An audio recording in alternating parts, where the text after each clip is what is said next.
আজকে আমি করতে চলেছি, ঠিক আছে, রোদে ডিম ভাজা। ঠিক আছে, अच्छा ठीक है। রোদে ডিম ভাজবো আজকে। যা রোদ পড়ে দেখো বাইরে, বিশাল পরিমাণে রোদ পড়ে, ঠিক আছে। আর আমি একটা থালা নিয়ে চলে এসেছি, ঠিক আছে। থালা রোদে দিয়ে দিলাম, একটু গরম হোক।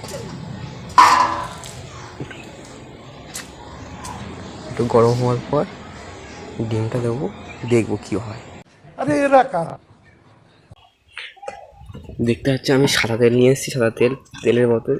এই সাদা তেলটা থালায় দিয়ে একটু মাখিয়ে রেখে দেবো রোদে। समझ रहे हो समझ रहे हो। আমার পা পুড়ে যাচ্ছে, থালা গরম হয়ে গেছে, ঠিক আছে। থালা গরম হচ্ছে, তারপর মতো লাগুক। তোমার একটা ডিম কিনে আনি। नहीं ये लोग कहाँ से आते हैं? থালা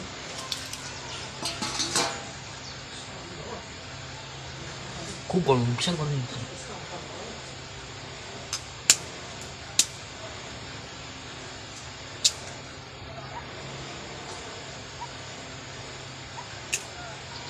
ডিম ঢেলে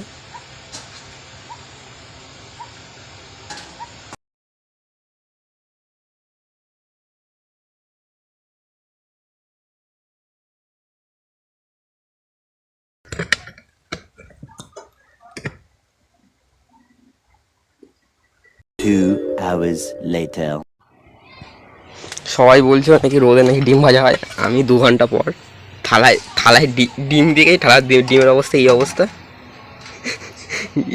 এটা এটা এটা মানে আমসত্ব হয়ে গেছে, এটা আমসত্ব।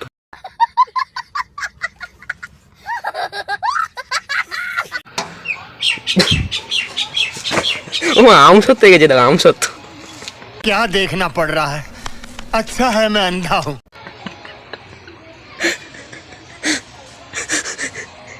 সবাই দেখতে পাচ্ছে 2 ঘন্টা পরে থালায় ডিম দিতে আমসত্ব হয়ে গেছে, মানে ডিমটা একদম পুরো নষ্ট হয়ে গেছে, একদম কোনো কাজের না, ঠিক আছে। এবার যারা বলে কি রোদে ডিম ভাজা হয়, একদম সেটা ভুল কথা। রোদে কখনো ডিম ভাজা হয় না। আর এই থালা এই যে ধুতে হবে, এই যে আঁশ, এই আমি ধুয়ে দিয়ে দেখি এখন। ভিডিওটা এই পর্যন্ত।